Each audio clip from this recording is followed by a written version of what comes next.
It is in dire need of refurbishing. Well, I had a customer send me 2 units to be looked at. These are from Mississippi. One is a Magnavox, the other one is a Sanyo. But they look identical from the front. Let's take a look at the back side. All right, looking at the back, they're pretty identical, except I see a tuner input and antenna input on that one. And look where the HDMI connector goes. There's nothing. That's the Magnavox ZV450.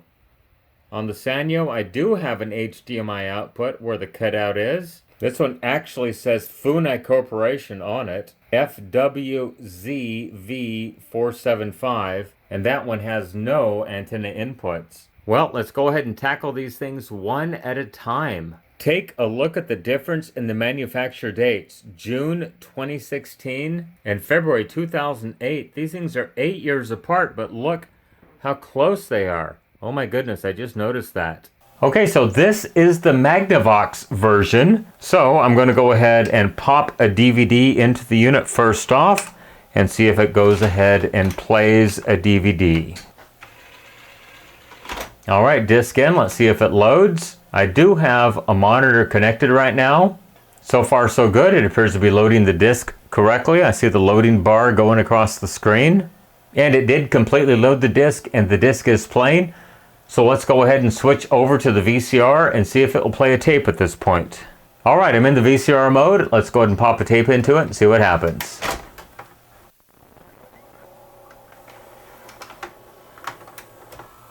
It loaded the tape. It should be playing the tape.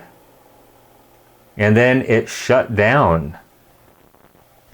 Let's hit power button, power back on. And it's probably going to eat the tape. And it did. It ate the tape.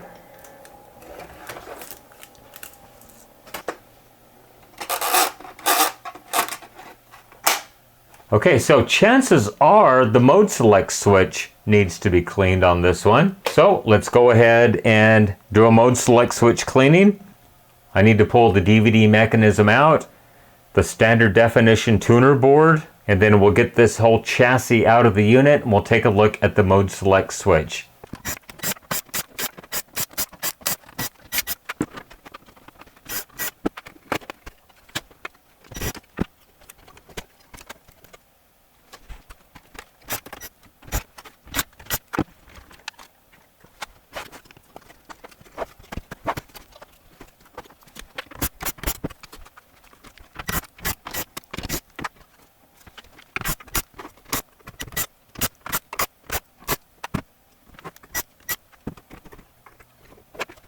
Okay, as I talked about in previous videos, remove this screw and the hidden screw under this ribbon cable.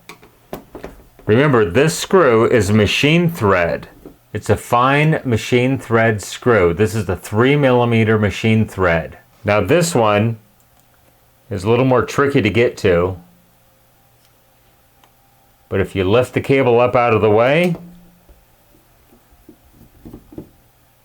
you can pull that one out. Now this one is a 3mm plastic thread. It's a much coarser thread. Don't try to put it in over here. Remember to keep those 2 screws separated. Now that those 2 screws are out, you can very, very gently lift up on the mechanism, and then there is the mode select switch. So what I do is I just stick my hand under here just to keep the circuit board apart from the mechanism. Go ahead and grab the tab basically right there and just lift up, and it's going to go ahead and pop right off. Well, there is the mode select switch. I don't think they put any dielectric grease, any kind of insulating compound to keep the air off of the silver-plated contacts. It is in dire need of refurbishing. So I'm going to get my stainless steel toothbrush and we're going to scrub that mode select switch up and bring new life back into it.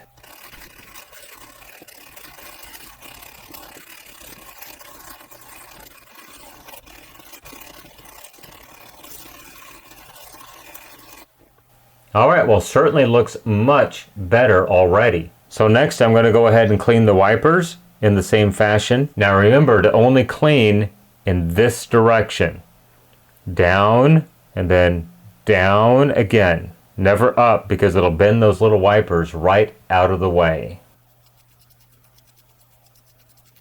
Alright, that certainly should be good. Let's go ahead and clean the mode select switch, the stationary portion, with some acetone. And I'm going to say this one more time, acetone will not eat this type of plastic on these particular mode select switches.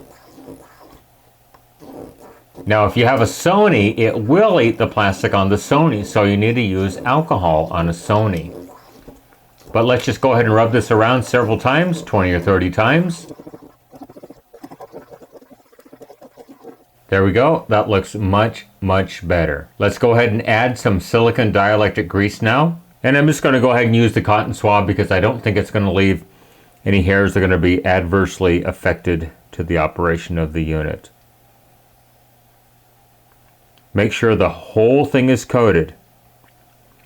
You don't want any air get into these silver-plated contacts any longer. That looks good. Don't worry about it if you get dielectric in the hole, because once you snap it together, it's going to push it right out. Add a little dab to the contacts themselves. Remember to only go in one direction. That looks good. Let's snap it all back together now. So just go ahead and line up the two pieces.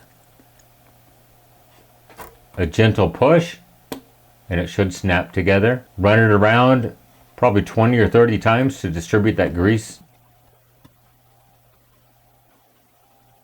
When you're done, make sure that you line up the post on this circle right here. It has to mate with the mode select gear. Just like that. And then we'll put the two halves back together. Now the center pin on that gear that you see right there has to go through the center of the mode select switch. So there is the center pin, and it has to go right down the middle. And the two halves will snap together just like that. Now we can put the two screws back in. Remember, machine thread screw on this side. Plastic thread screw on this side. Fold the ribbon cable back very, very gently.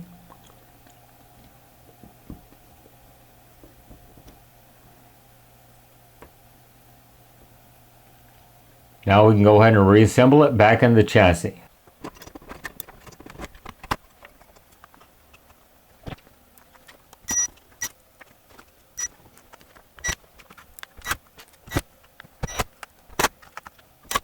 And we'll do a quick ESR check of the capacitors with the new blue ESR tester.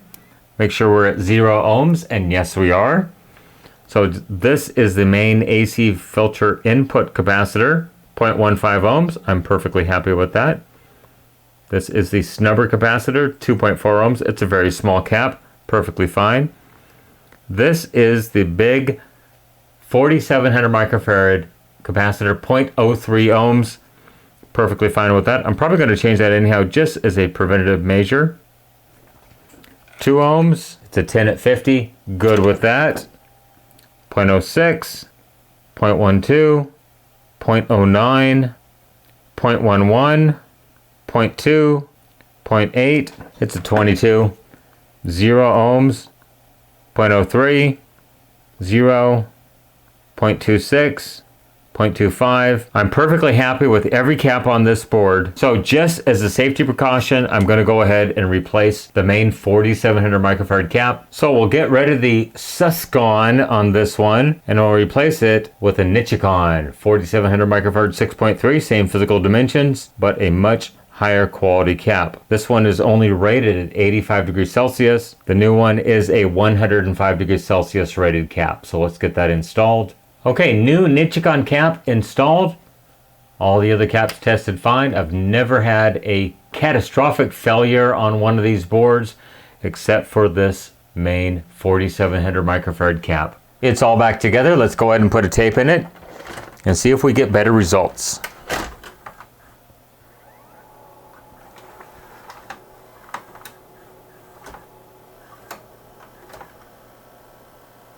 It's playing.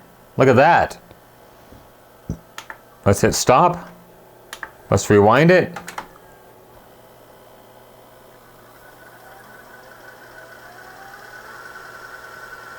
Stop. Fast forward.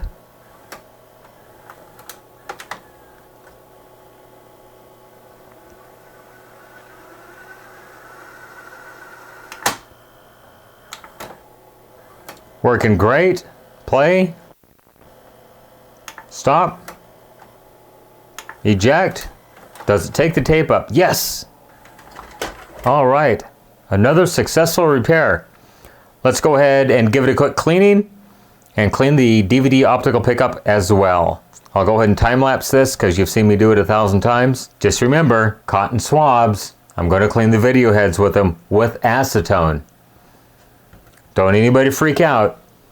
Remember, I only use this portion right here to clean the heads and only clean in a horizontal motion. Never up and down. Always in a horizontal motion. So here we go.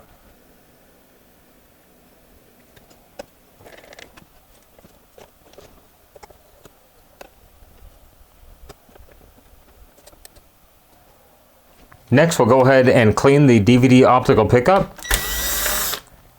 Remove the 3 screws from the circuit board.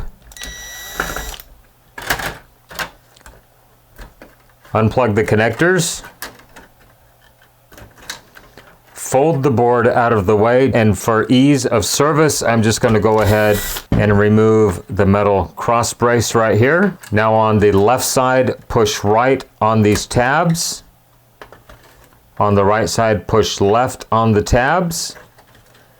And then this can be just taken off. There is the optical pickup. You can move it out so you can see it a little bit easier. Regular cotton swab, moistened with regular glass cleaner, nothing with ammonia because it'll strip the optical coating off the lens. So I just use regular glass cleaner. I actually squirt a little bit out onto my desk. I dip it in there and then I fling the excess off of it.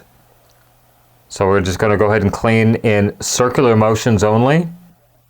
And then with the dry end, same thing, dry it off. And you'll see I'm rotating the cotton swab to always have a fresh, dry surface. All cleaned. Let's put it back together and give it a final check. Okay, here we go, final test. I got my capture device set up. We'll go ahead and pop a tape into it. Make sure it plays and the video is good quality. It's probably going to do an auto tracking to try to find the optimal track. So it might be noisy or grainy for a few seconds.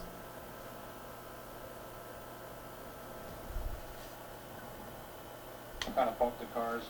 They've kind of gotten away from that a little bit. There it is, auto tracking. I don't know, maybe a big criticism. It's finding its optimal location. Or whatever. They've kind of backed off. Anyhow, there it is, up and running. You know, a couple of years ago, it probably would. The Magnavox ZV450MW8A. Back on the road once again. There you go, it's slowing down, almost stopping there. Whoop, Or the car's car's overheating stopping. too. Yeah. Look at it. So, as usual, I certainly hope you enjoyed the repair on the Magnavox DVD VCR. Incidentally, I did check the capacitors on the DVD recorder board. They all ESR'd perfectly fine. 2 hours ago. Anyhow, once again, there it is, up and running. Ready to ship back to my customer in Mississippi. Hopefully it has a long, useful life once again. If you enjoyed this video, go ahead and hit that subscribe button and like this video. It really does help my channel grow. You can follow me on social media, Facebook, Instagram, Twitter at NorCal715. You can email me, norcal715videos@gmail.com. Go ahead and leave me a question, a comment, a concern down below. I try to read all the comments and respond when I have time. Remember, with your help, we can try to keep these things out of the landfill, out of the recycle bin, and out of the e-waste facility. Everybody, once again, thank you so much for making it to the end of this video. I really do appreciate it. Everyone have a great day. Once again, thanks for watching. You know what we can Bye-bye. do, Paul? We can talk with Paul Thompson, who's still on the phone with us from the CHP, and the procedure here is, as he appears now to be getting out of the car. Paul Thompson?